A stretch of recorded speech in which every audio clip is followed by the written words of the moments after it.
ഒരു ബ്രാൻഡ് തുടങ്ങുമ്പോൾ ആദ്യം വേണ്ടത് അതിനൊരു എലഗൻ്റ് ആയിട്ടുള്ള നെയിമാണ്. ഒരുപാട് ചിന്തിച്ചിട്ട് ഞാൻ തന്നെ ഒരു പേര് സെലക്ട് ചെയ്തു. പക്ഷെ വേറെ 2 ഓപ്ഷൻസും കൂടെ അതിനിടയിലോട്ട് എൻ്റെ മൈൻഡിൽ കയറി വന്നപ്പോൾ ആ പേര് ഞാനങ്ങ് വേണ്ടാന്ന് വെച്ചു. ലാസ്റ്റ് ഞാനൊരു സജഷന് വേണ്ടി ചേട്ടനോട് ചോദിച്ചപ്പം ചേട്ടനാണ് പറഞ്ഞത് സെലോറിയ എന്നുള്ള നെയിം. കേട്ടപ്പോൾ തന്നെ എനിക്കതങ്ങ് ഒരുപാട് ഇഷ്ടപ്പെട്ടു. പിന്നെ മറ്റൊന്നും ചിന്തിക്കാൻ സമയം കൊടുക്കാതെ അത് തന്നെ ഫിക്സ് ചെയ്തു. ചേട്ടൻ പിന്നെ ഒരു പ്രൊഫഷണൽ എഡിറ്റർ ആയതുകൊണ്ട് ലോഗോയുടെ കാര്യത്തിലും എനിക്കൊരു കൺഫ്യൂഷന് വേണ്ടി വന്നില്ല.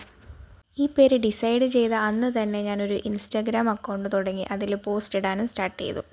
ഇതിൻ്റെ ഇടയിൽ ഹോൾസെയിലേഴ്സിനെ നമ്മൾ അന്വേഷിക്കുകയും അവരെ കോണ്ടാക്റ്റ് ചെയ്യുകയും ഒക്കെ ചെയ്യുന്നുണ്ടായിരുന്നു. പക്ഷേ ഒന്നും ജെനുവിനായിട്ട് എനിക്ക് തോന്നിയില്ല.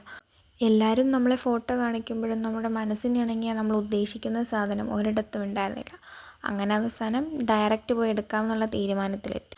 അതിലും ഒരുപാട് പ്രശ്നങ്ങളുണ്ടായിരുന്നു. ബൾക്ക് ഓർഡേഴ്സ് മാത്രമേ കൊടുക്കുകയുള്ളൂ, നമ്മുടെ ആവശ്യത്തിനുള്ള ക്വാണ്ടിറ്റി തരില്ല, അങ്ങനെയൊക്കെ. എന്തൊക്കെയായാലും നമ്മുടെ സെലോറിയ എന്നുള്ള ഡ്രീം നമ്മൾ സഫലമാക്കിയിരിക്കും. അതിനുവേണ്ടിയുള്ള എൻ്റെ പരിശ്രമം ഇനിയും തുടർന്നുകൊണ്ടിരിക്കും.